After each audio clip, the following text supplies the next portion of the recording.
चलिए, एक circular section है जिसका radius is capital R. R is radius of this section. इस सर्कल के न्यूट्रल एक्सिस के वाई डिस्टेंस ऊपर हमने एक एलिमेंट ले लिया। Let this element is E and F. कितना डिस्टेंस पे? तो न्यूट्रल से वाई डिस्टेंस पे। उस एलिमेंट का जो थिकनेस है, that thickness is D into Y. और जो ई एफ है, ई एफ एलिमेंट का जो विड्थ है, डेट विड्थ इज बी। तो बोलेंगे B is width of E F. तो ई एफ का अगर विड्थ बी है और उसका थिकनेस अगर डी वाई है, तो उसका जो एलिमेंटल एरिया होगा that is D A, which is equal to B into D Y. तो हमने यहां पे शो किया आपको area is B into D Y. तो क्योंकि हमें पता है कि shear stress formula is F A Y bar upon B I N A. तो हम सर्कल के पहले जो विड्थ हमने जो लिखा है, जो विड्थ ऑफ ई एफ, तो हम फ्रॉम सर्कल लॉ हम लिख सकते हैं कि B will be equal to, तो जो विड्थ बी है वो आ जाएगा 2 times of square root R square minus Y square.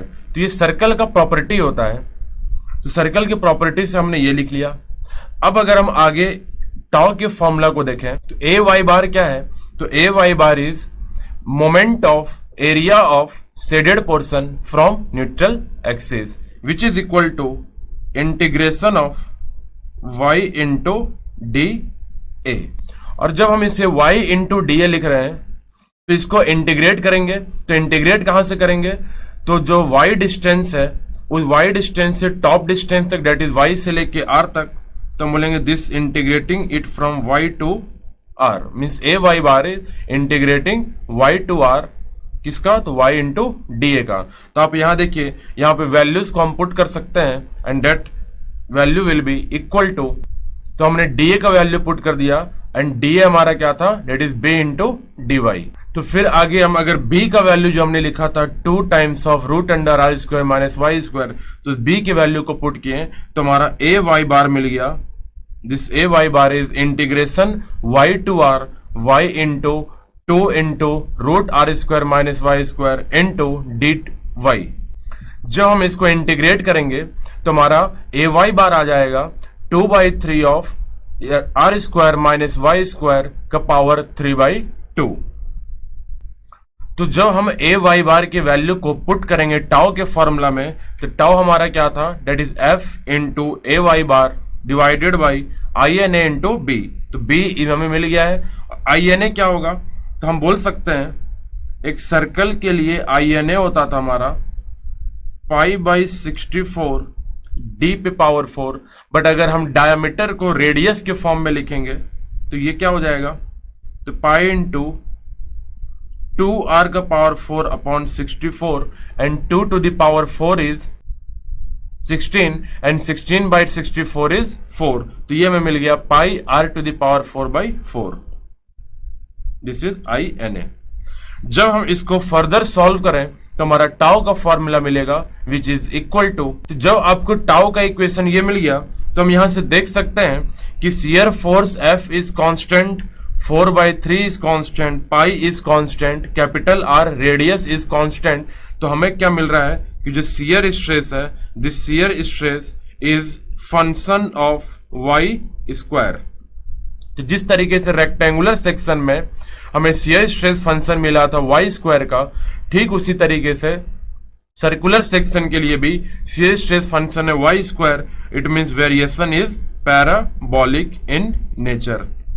This is also parabolic in nature along the depth, क्योंकि y क्या है? डेप्थ का डिस्टेंस है, न्यूट्रल से टॉप और बॉटम का डिस्टेंस होता है। तो हम y के अलग अलग वैल्यूज को पुट करके, मींस टॉप और बॉटम के वैल्यू को पुट करके और y के 0 का वैल्यू को पुट करके हम मैक्सिमम शियर, न्यूट्रल शियर या एवरेज शियर या टॉप और बॉटम का शियर कैलकुलेट कर सकते हैं, जिस तरीके से हमने रेक्टेंगुलर सेक्शन बीम में कैलकुलेट किया था। तो when y is equal to r, shear stress is equal to 0, that is at top and bottom surface.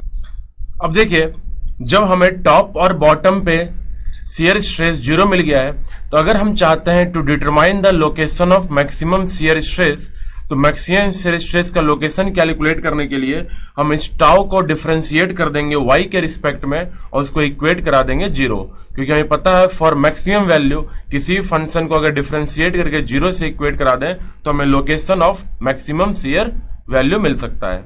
तो जब हम इसको डिफरेंशिएट करके इक्वेट कराएं तो हमारा y मिल जाएगा 0। It means that tau will be tau max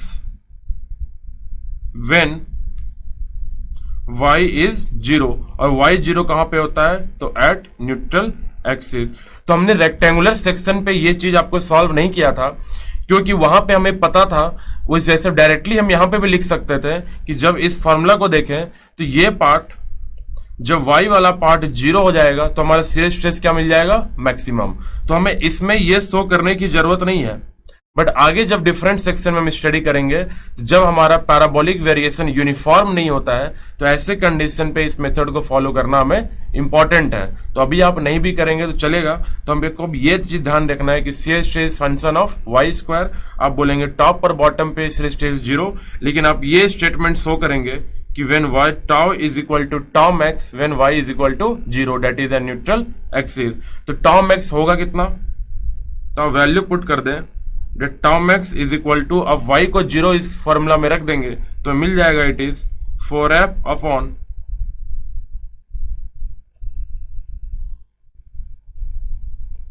r square which is equal to 4f upon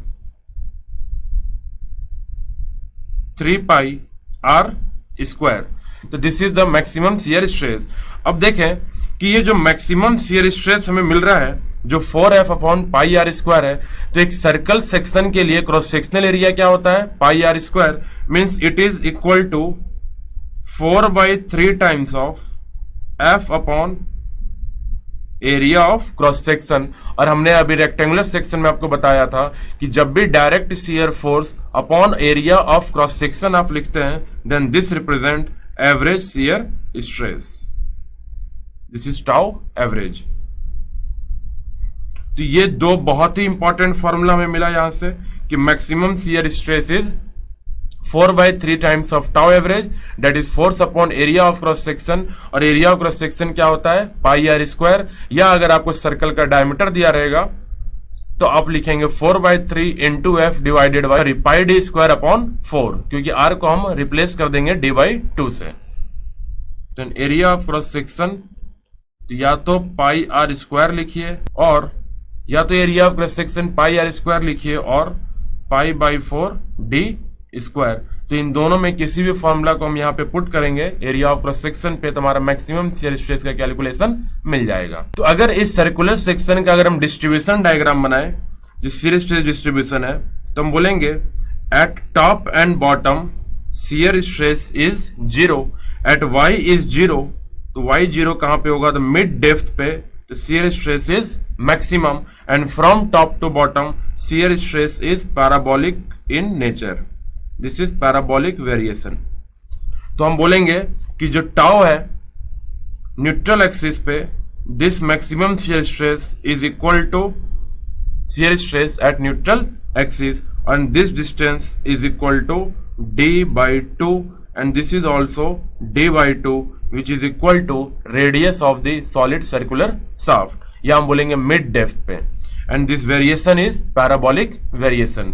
तो आप इस तरीके से सर्कुलर सेक्शन का आप डेरिवेशन करेंगे। अगर इसको फिर से अगर आपको इसको समराइज करें तो सबसे पहले हमने एक वाई डिस्टेंस पे एक एलिमेंटल स्ट्रिप लिया विड्थ b और थिकनेस dy का, तो उसका dA लिख लिया, that is width into dy। फिर हम उसका विड्थ कैलकुलेट करेंगे, जो सर्कल का प्रॉपर्टी है वो प्रॉपर्टी को यूज करते हुए हमने लिखा b is equal to 2 into root under R square minus Y square, ये हमने लिखा था 2 into R square minus Y square. उसके बाद हम सारे वैल्यूज को हम tau is equal to F A Y bar upon B I N A में पुट करेंगे। तो हमें बी तो पता है, आई एन ए पता है, फोर्स पता है, बट ए इंटू वाई बार नहीं पता है। तो हमने सबसे पहले यहाँ पे ए इंटू वाई बार कैलकुलेट कर लिया, तो वो हमने इंटीग्रेट करके सॉल्व किया है दिस वैल्यू, अब वैल्यू पुट किया, उसके बाद रीअरेंज किए हैं और प्रॉब्लम्स को हम पूरी फाइनल इक्वेशन तक सॉल्व कर लिए हैं। Then this is the complete derivation. जब भी आपको रेक्टेंगुलर या सर्कुलर सेक्शंस के लिए आपको डेरिवेशन पूछा जाएगा तो आप इन डेरिवेशंस को कैलकुलेट करेंगे। And for the numericals we will directly use the formula, क्योंकि न्यूमेरिकल्स में मोस्ट ऑफ द टाइम्स जो भी क्वेश्चन पूछे जाते हैं वो